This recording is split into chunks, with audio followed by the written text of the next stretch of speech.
On today's World Insight, Chinese and Central Asian leaders gather in the Kazakh capital Astana for the second China-Central Asia Summit eyeing regional cooperation. How has this cooperation changed people's lives? What more can be expected from this year's summit?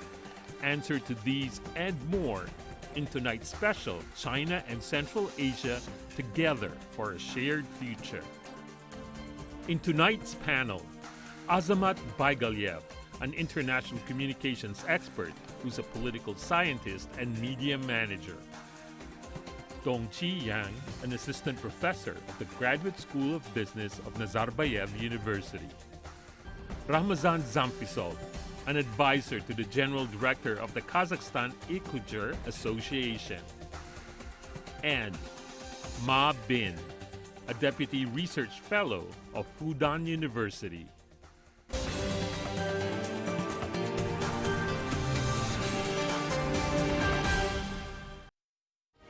For the very first time, the China-Central Asia Summit is being held in Central Asia. And I am in Astana, talking to the speakers and delegates to find out exactly what it all means for the region. with a deeper connection in politics, trade, and transportation links between China and Central Asia. Where uncertainty provides a global backdrop, but where multiple engagements become the norm. Join me for a World Insight special, Connecting Central Asia. Hello from Astana, Kazakhstan, and welcome to the CGTN and Silkway TV joint presentation, China and Central Asia, Together for a Shared Future. I'm Tian Wei, and this is my great colleague, Ainur, coming from the Silkway TV. It's always good to see you. Hello, nice to see you in Astana for the second time. Indeed. And greetings to our audiences of Silkway TV channel and CGTN. It's truly exciting to witness our city becoming a hub for international dialogue. As we know, the 2025 China-Central Asia Summit is taking place in Astana this week. Amid global uncertainty and shifting dynamics, this summit carries much significance. Leaders from China, Central Asia will join forces to strengthen regional stability, share prosperity, and a more inclusive world order. Yes, this is true. This summit is pivotal to promote cooperation in the region. For Kazakhstan and our neighbors in Central Asia, this moment represents a deepening of regional bonds and a reaffirmation of our joint aspirations with China. It also reflects Central Asia's growing role as a strategic bridge, not only between East and West, but between tradition and innovation. Indeed. Since the first summit, China and Central Asia have achieved remarkable progress, deepening mutual trust, boosting trade and infrastructure development with vibrant cultural exchanges, especially between China and Kazakhstan. Absolutely. Today we gather in Astana to celebrate the growing China-Central Asia partnership. This partnership is not just vital for our region, but sets a powerful example of mutually beneficial collaboration in today's world. Looking forward to insightful discussions ahead. Indeed, and we are very glad and honored to welcome our experts on the panel to discuss how China and Central Asia can shape a shared future. They are Maqsut Narikbayev, expert in international communication. He himself is a political scientist and a media manager. Meanwhile, Dongqi Yang, assistant professor with the Graduate School of Business of Nazarbayev University. What a pleasure to see both of you here. Also, we have Ramazan Zampisov, advisor to the General Director of the Kazakhstan Ekujer Association, and Ma Bin, Deputy Research Fellow at the Center for Russian and Central Asian Studies from Fudan University, who is joining us online. Welcome, gentlemen. Let's jump on this very first one. We know in our world today, so many uncertainties, whether it's geopolitics, climate change, technological development, and the list goes on. So where is the role of China and Central Asia? I would love to hear from all of you. Last year it was the Shanghai Organization meeting in Astana, and one of the main really significant thing in the final declaration of this meeting was that Central Asia is the core and the main region for the security of Shanghai Organization countries and also the whole Eurasian countries. So there is no security without security in Central Asia. And collective security. yes, and it was said and it was added in this declaration because we all Central Asia countries, we need the strong guarantees from our great neighbors that it will be the really safe region for the development. From the security side, and me, more from a business school, observing the on-the-ground economic, bilateral economic collaboration opportunities, what we observe is also a sustainable trend. At the beginning, we expect tremendous governmental support from either side. And what we're observing that is the complementarity between Central Asian economy and China economy is actually taking on a momentum of its own because of the mutual interest and mutual collaboration. I'll give one example. 2 years ago, when the first China Central Asia Summit were held, there was already in discussion, in preparation, this collaboration between Astana Motors and 3 Chinese brands, Chang'an, Chery, and Haval, right, Great Wall Motors. We know that they were planning on actually assemble and making cars actually in Almaty. And now 2 years later, and we're looking at this progress. This is already taking a life of its own, and Astana Motors right now are producing those cars. And even more amazingly, Chinese car makers relies on Astana Motors' marketing expertise so much. When Chang'an is actually planning to expand to Poland market, guess who is a strategic partner? Astana Motors is helping Chang'an actually to expand into the European market. Right. That's where this bilateral economic business collaboration actually has spillover effect, and it has really connected to more markets than we previously expected. We are on each other's supply chains. And as we know, that's it's a new happening. Sense of security we're talking about here.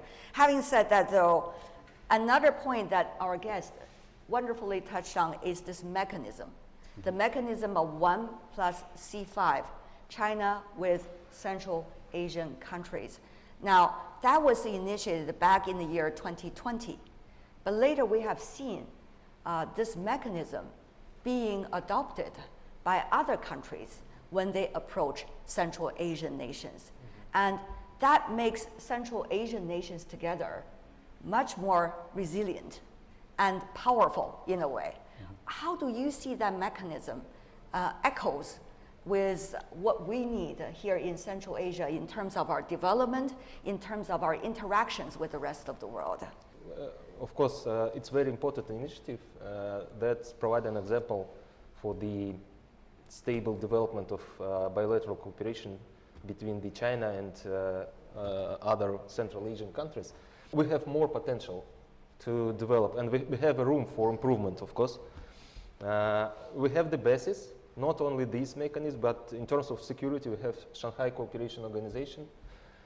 In terms of economy, we have Belt and Road Initiative that was announced, if I'm not mistaken, in Kazakhstan, in Astana. Yes. It also has some meaning, probably. And a lot of meanings. Yeah. But I think that we have to develop more other opportunities and synergy. Yeah.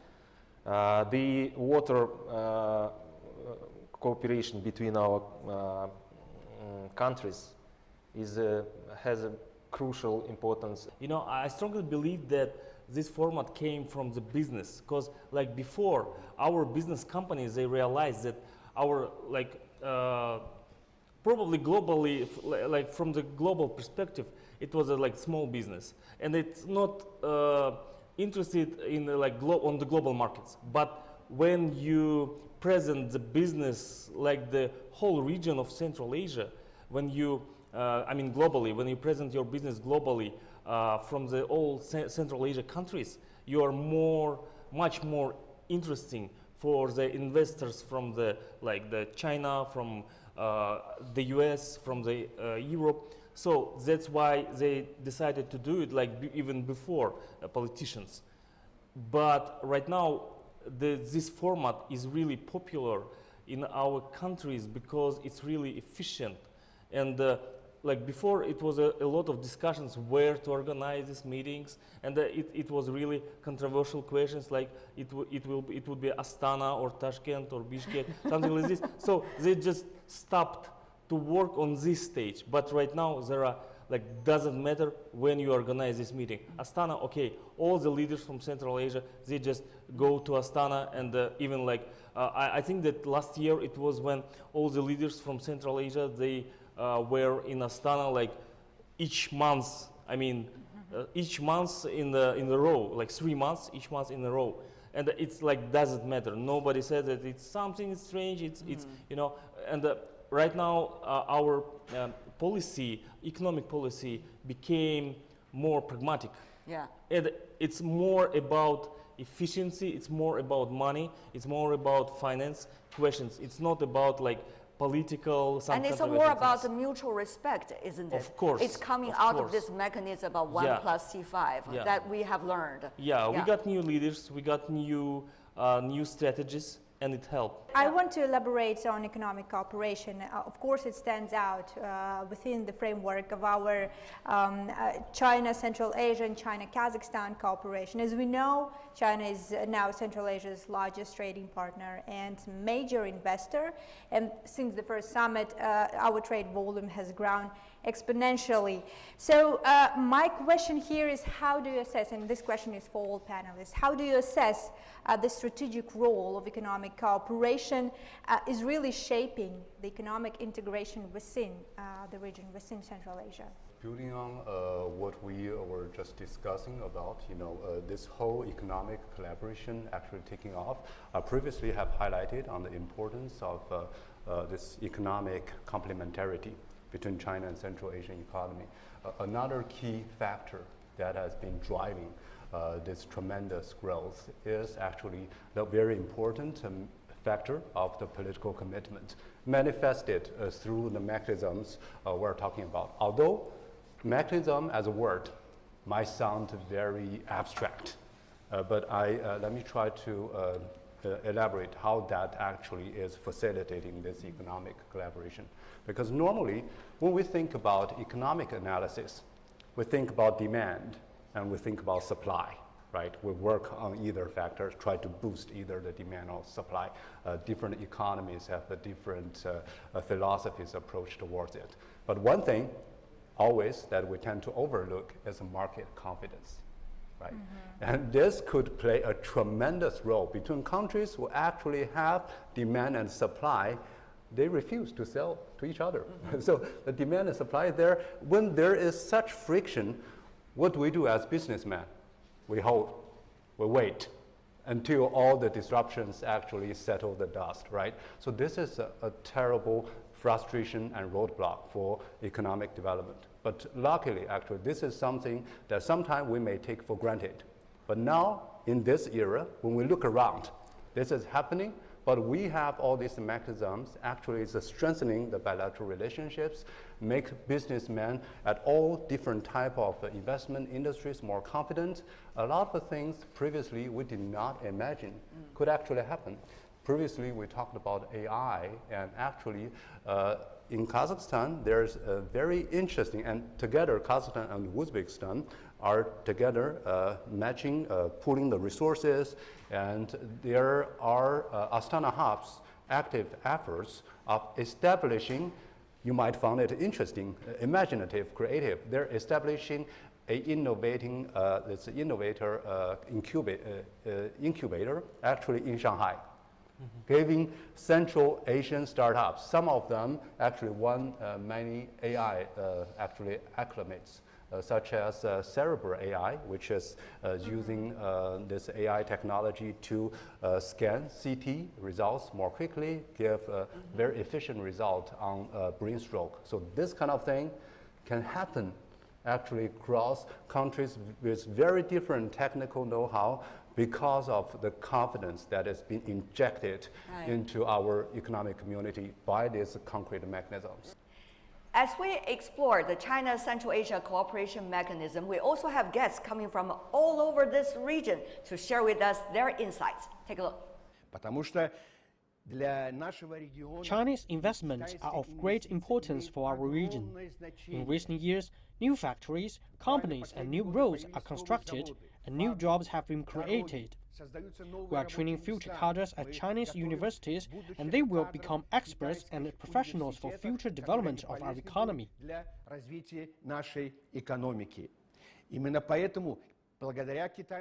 Thanks to Chinese investments, hundreds of thousands of jobs are being created in the region. And thanks to those investments to our region, people can work in the hometown, reducing labor migration.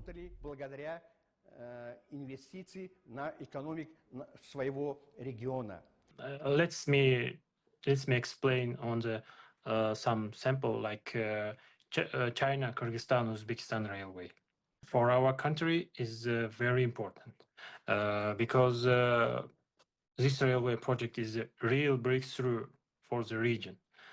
It will significantly shorten delivery times, improve logistics, and create a new transport corridor connecting for our country. And regarding this project and the railway, in the future, we can open new markets, new opportunities.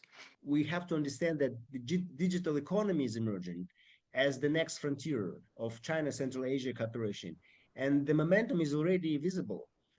Thousands of Central Asian firms, particularly in Kazakhstan, Uzbekistan, and Kyrgyzstan, are actively engaging in cross-border e-commerce platforms like Alibaba and JD.com, exporting textiles, honey, handicrafts, and niche agricultural products to Chinese and global markets. So from the Carrick Institute's research, which I represent, research and stakeholder engagement, we identify three critical enablers of this digital trade. First of all, it's about soft infrastructure. We need to harmonize data protection, consumer trust, and digital signatures. Second, it's about logistics integration. It's smart customs, bonded e-zones, and last mile connectivity. And lastly, it's also about human capital. We need to increase digital literacy, artificial intelligence applications, and upskilling for small businesses. We receive a lot of requests from Chinese sellers to play some commercial role in the Uzbek region, and we are directly providing them an access to our platform. Now at the moment we're building the interactions. At the moment we're building the logistic roads with the logistics companies that are providing them the services of cross-border logistics, so we can then put their goods on our platform and provide them to access to our audience. And backward, at the moment, our sellers from Uzbekistan, like producers, are interested to be accessing international markets, and we are in the process of giving them the backward opportunity, partnering with some local Chinese marketplaces, and that can work through us. How do you see, China and Central Asian economies with the storm of tariff war, one nation against the rest of the world, handling this crisis so far? How are we keeping our posture in a way and be able to work out some solutions, at least with our own collaboration? Historically, we know from the 20th century, we know that tariff wars don't help to develop. There are no winners in these wars. And it's ridiculous that some countries just started to do it. But right now, we can support each other in this situation, of course, and we need to develop our relationships, and we need new, I believe strongly, and I hope that it will be one of the themes about new agreements in this, changing world, because we need really new, strong agreement about all the main questions related with tariffs, related with economy, related with investments. I think there are three things we have to concern. The first is the tariff war and the trade war is all the countries' challenge. It's not only for China and Central Asia. It's not only for one of us. We have to. We all face these challenges. And I think the second one is we have to have some cooperation. And considering the China and Central Asia's cooperation in the past few years, I think we can get one important experience is put the mutual beneficial as the principle of the cooperation. It's not only for one country's benefit or the others, it's the mutual beneficial.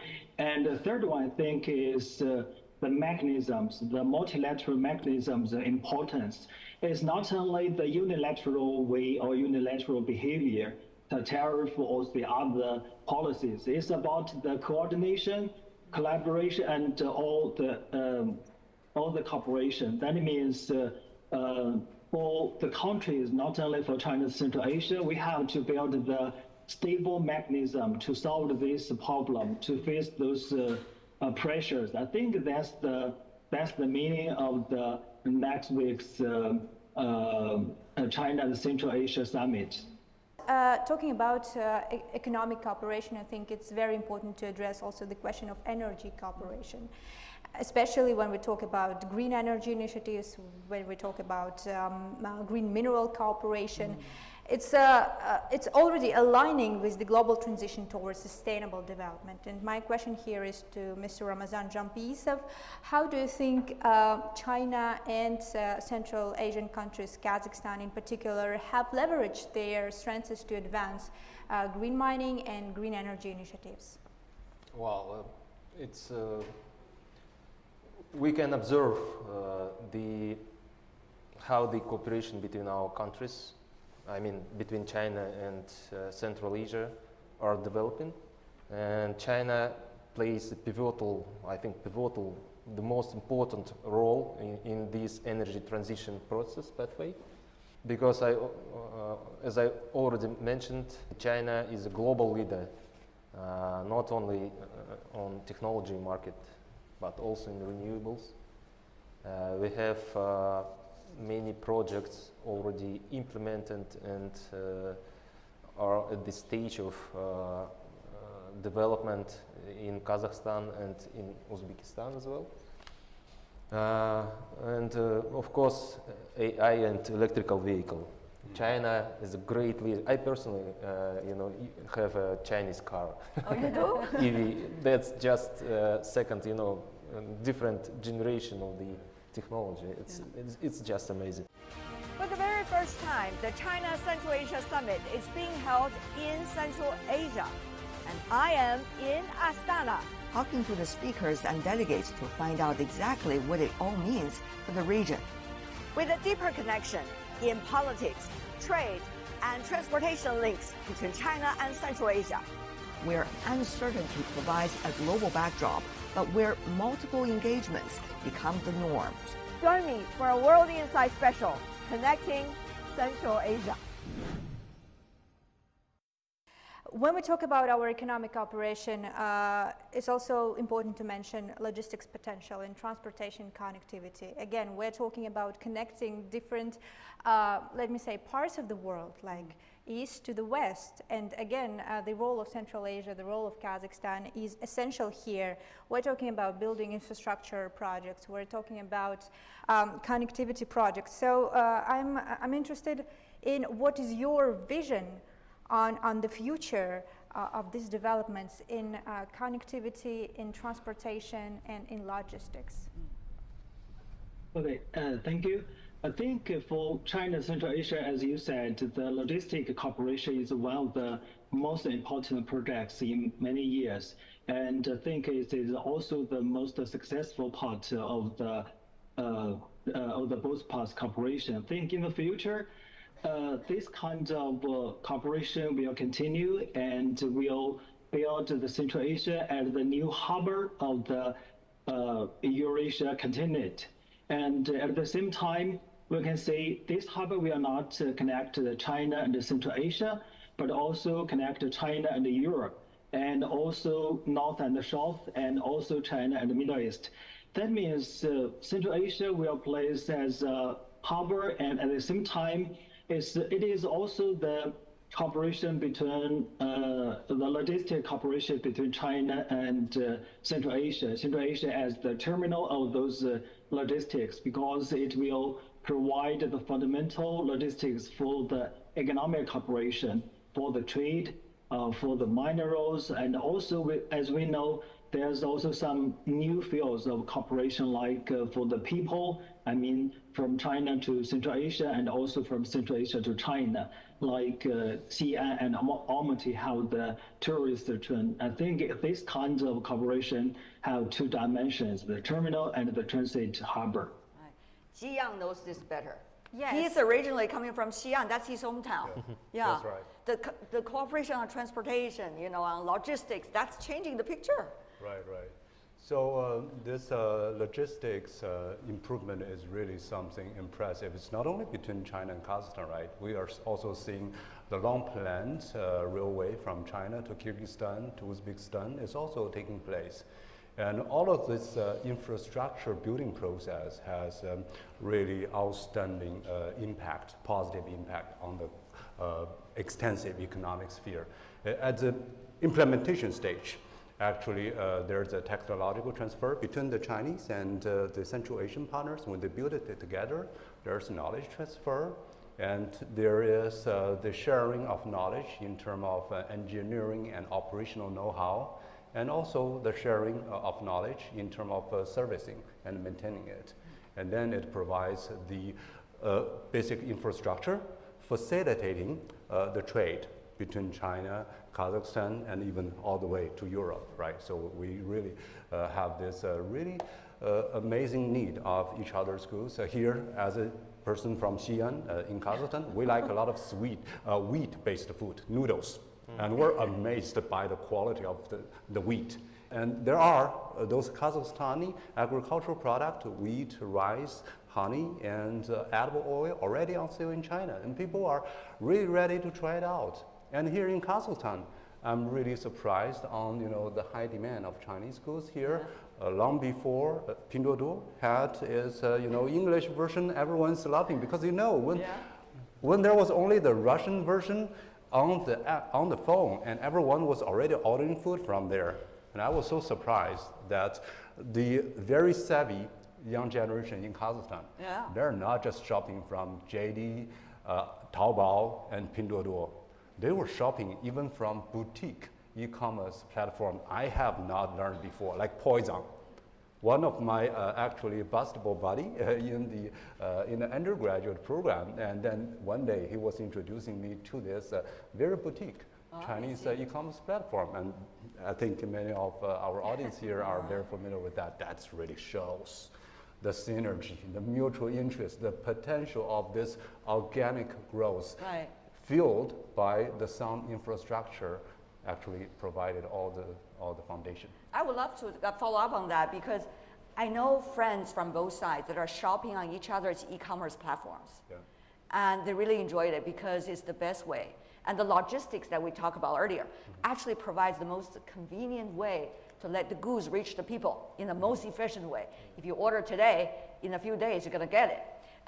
And that's so important. Having said that, though, the infrastructure is the key. So how does that infrastructure, digital infrastructure, work so far? That's actually happening now. Actually, big and innovative players such as Kaspost, and together with their Chinese counterpart, they are working out this digital financial infrastructure. Right. This requires really creative approach. This really requires them to be very pragmatic, and it requires collaboration, coordination at practitioner level, at also the regulator level. But this is all happening, and we probably will get benefited from this digital infrastructure sometime soon. Ramazan? I think it's we have something to share with the rest of the world, and to develop with the China in the future, of course, because these mechanisms and approaches provide a direct access for customers to the suppliers.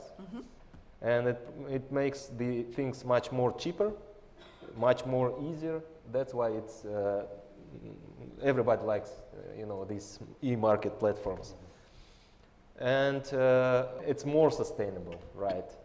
And of course it helps to develop the markets, local markets, and it brings more working places here. Because it provides access to a huge Chinese market for us. Without the digital platforms, it would be much more difficult for us to get the access to a huge Chinese market. In terms of transportation infrastructure, we have these Belt and Road initiatives, and more terminals are opened every year in Chinese and in Europe, because our region is interesting for main players in the market like China and European Union as a transition hub. And in this meaning, we need to develop the infrastructure to improve the volume of the goods to be transferred from China to European markets. Right. We need to develop the railways to open new trade terminals. We need to develop highways to use all the potential that Central Asia provides for world markets. For the very first time, the China Central Asia Summit is being held in Central Asia, and I am in Astana, talking to the speakers and delegates to find out exactly what it all means for the region. With a deeper connection in politics, trade, and transportation links between China and Central Asia, where uncertainty provides a global backdrop, but where multiple engagements become the norm. Join me for a World Insight special, Connecting Central Asia.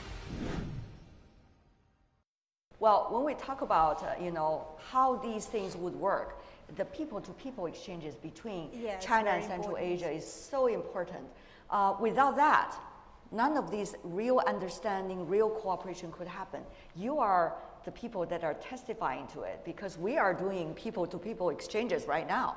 Can you maybe help us to understand which stage of educational exchanges are we in right now? How important it is for our young people to be able to have an exposure to a very different culture, a different country, and how can we take advantage of these great relations between China and Central Asia for their benefits? Yeah, when you started to study abroad, you get a lot of positive information about people around you, and like maybe unconsciously you started to be an ambassador of the new culture in your country, and it's a new bridge between the cultures, between knowledge, and you started to be more developing. You can use the new knowledge in the help your economy, of your country, help to develop, and also you have a strong connection with country where you studied, and it's actually great point. I had a group mate in California who was like a manager in the city administration of Beijing, and we had a conversation about our countries, and he is from Beijing, and he asked me can you remind me where your country located? And it was like 8 years ago. I was shocked. Actually, I was shocked. I guess we are all in the higher education sector. Me as the instructor professor in, and you're the recipient in. We probably have all heard about some interesting development, such as Beijing Foreign Language University's campus in Astana, right? Northwestern Polytechnical University's campus in Almaty, and there are a lot of interesting macro trend we all observe. I'll share something I observe more on the ground level from the Graduate School of Business at Nazarbayev University. We have been receiving international students for years from all over the world, including Chinese students. Recently, we have a more kind of interesting collaboration emerging as a result. of China Central Asian collaboration and many of the concrete mechanisms. For example, now we have exchange programs with Tsinghua University, with Hong Kong University of Science and Technology, with Southwest University of Finance and Economics. When we talk about enhancing people-to-people exchanges, the role of education is very high, it's very important, but also the role of media, right? Today we have this panel discussion which will be broadcasted jointly on Silkway TV channel, it's a Kazakh media, and also CGTN in China, so it's very important. And my question here is to Mr. Azamat Baigaliyev. How do you evaluate the impact of the Central Asia and China media collaboration? And what can we do to amplify the voices from Central Asia to be heard through these partnerships? So let's come back to the story of my roommate. This person, he just didn't know about Kazakhstan. And I, first of all, I was shocked, but then I analyzed why it happened. Because like during the decades, we didn't know about each other, like nothing. Because I don't know, probably that's because of really specific informational like fields, right? And really economic oriented relationships without our countries, but not cultural. But last years it started to expand all our digital informational partnership, and I'm really glad that we started to speak, to talk with each other, because like there are a lot of things which we need to know, which we need to see eyes to eyes, that we need to understand why some people say something like this, why our cultures are closer than we thought before. And I think that right now, after like 8 or 9 years after this discussion with my classmate, I think that right now it's much more clear, and people in Kazakhstan and in China know about each other much more than it was before. And thanks to the television, thanks to the internet, and also thanks to the social media like TikTok, you know, I know about, like, I started to know about China, and the world started to know. There are conspiracies that TikTok loves Kazakh people, you know, that it's like promote Kazakh faces in the world. It is conspiracy, but I believe that thanks to these social platforms, we also know about each other much more. Because I saw so many places in China, like, and so many people, so many talented writers, so many talented journalists and politicians, which I like have no idea that they exist. But right now I know about it much more, thanks to the media first. It's amazing, especially when the tourists are beginning to come to each other's country with these visa-free, you probably know about that, the visa-free entry for our citizens into each other's country. When we started to use it with a free policy, there are like a lot of concerns in our society about it, because China is of course great market, and there are a lot of people, and like there were a lot of concerns about how we can develop these relationships. But right now there are no problems. I mean, they just started to hype around it, but right now a lot of people understood that how many like process, how many good things help to see the new country for us. And China opened, and I believe Kazakhstan, our countries opened for our citizens from the really very new site. And that's a great point. Yeah. Yes, let us, our esteemed audience, to ask your questions to our panelists today. We are very happy to open the Q&A session right now. Yeah. So. My name is Sanel. I'm second-year student of International School of Journalism, Maqsut Narikbayev University. So my question is about cooperation between our countries. What is the basis for deepening cooperation between our countries? Mm-hmm. Okay. And we collect the questions, right? We collect questions together, yeah. Go ahead. Who's the next, please? 认识你很高兴。And my question is, how can students exchange between China and Central Asia be made more accessible and beneficial for both sides? I do see the first question regarding to the potential, the foundation to deepen mutual collaboration is related to the more expanded academic opportunity. What is happening is most of the projects we have been heard of depends heavily on government subsidy. Government subsidy and students' parents' will to get involved in those programs actually represent only one side of the equation. Yeah. That is the supply side of the equation. And actually, this kind of a cross-cultural talent development process has great also spillover positive impact on the businesses operating across borders. Right now, we haven't involved the businesses.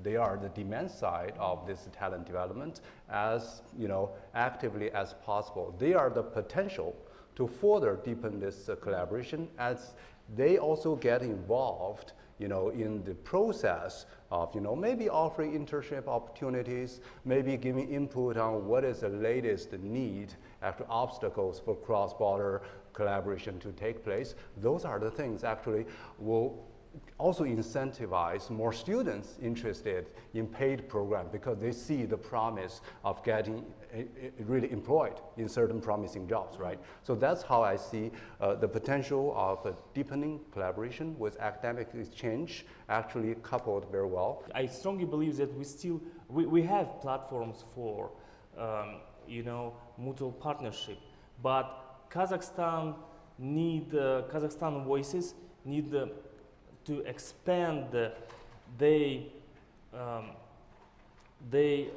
participation in the informational field of China, because I strongly believe right now that thanks to you, thanks to your television, we got the access to on the TV channel, China TV.